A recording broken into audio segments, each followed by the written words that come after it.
welcome to Eye on Ireland. I'm Neil Elworthy.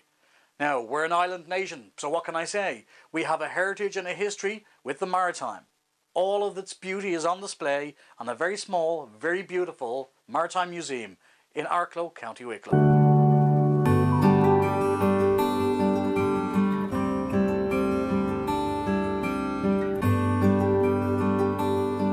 Danny, can you tell us a little bit about the history of seafaring in Arklow?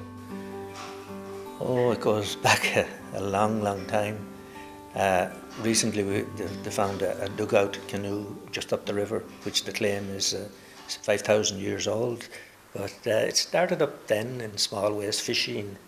And fishing for oysters was the bay was full of oysters at one time. And during the bad seasons, the fishing boats started trading with cargoes, because roads were very bad in those days. There was no great communications. And going back to the 1700s, after the Second World War, they started getting powered coasters for trading purposes. So how did this museum come about?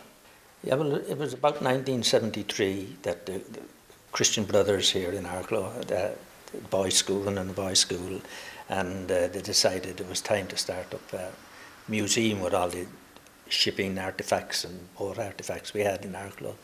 So they set it up for a long weekend. I think it was Easter weekend one time, and it was such a success that they decided to make it permanent. So they got the premises from the local council in the old abandoned technical school, St. Mary's Road, and they were there from 74 until 2009, when we moved down to Bridgewater Centre here in Arklow. I believe there's a great tradition of light ships. I've heard of lighthouses, but I haven't heard of light ships. Now, light ships were different than lighthouses in that they anchored off where they couldn't build a light house. They put ships on the end of it, on the end of the banks, anchored in. There's a lovely story about one of the light ships protecting vessels when it was meant to be neutral. That's right. The old South Arklow lightship in the First World War was on station here, and a German submarine decided that it would be an ideal spot to submerge and pick off boats or ships as they approached the lightship, because they always approached in those days. The German would just pop up and hammer them then, and he sunk about five until the sixth one came along.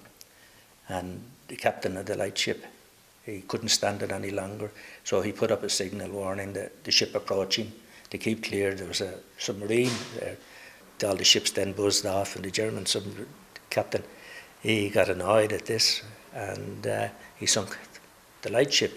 But he did give them warning to get off. He gave them about 5 minutes to abandon the ship. He sent in his report, and he approached the Commissioner of Irish Lights for compensation for loss of personal gear for himself and the crew, and they told him that he wasn't entitled to it because he'd broken their rule. He was supposed to remain neutral, but I believe they changed the rule shortly after that. Perhaps one of the most well-known Irish seafaring disasters is the sinking of the Lusitania. Yeah, well, in the museum we have a copy of the British newspaper at the time, The Sphere, presented to my grandfather for the work he'd done after the sinking of the Lusitania, where he rescued some people, but mostly bodies. He got 84 bodies, he was telling us. And it's there in the museum, plus a shoe that he found on the deck after he came back to Arklow. It so happened that the Arklow fleet were fishing for mackerel out of Kinsale at the time, and they were inlanding. They fished at night, and they were inlanding during the day and preparing to go out again that night when they got word that the Lusitania had gone down and required assistance. He landed the people he pulled out of the water dead and alive in Kinsale. So they came home, and when he came home he found this lady's little shoe in the scuppers, and I have that in the museum down there. Danny, it's absolutely fascinating to see all this memorabilia. Thanks so much for having us down. Okay, thank you very much.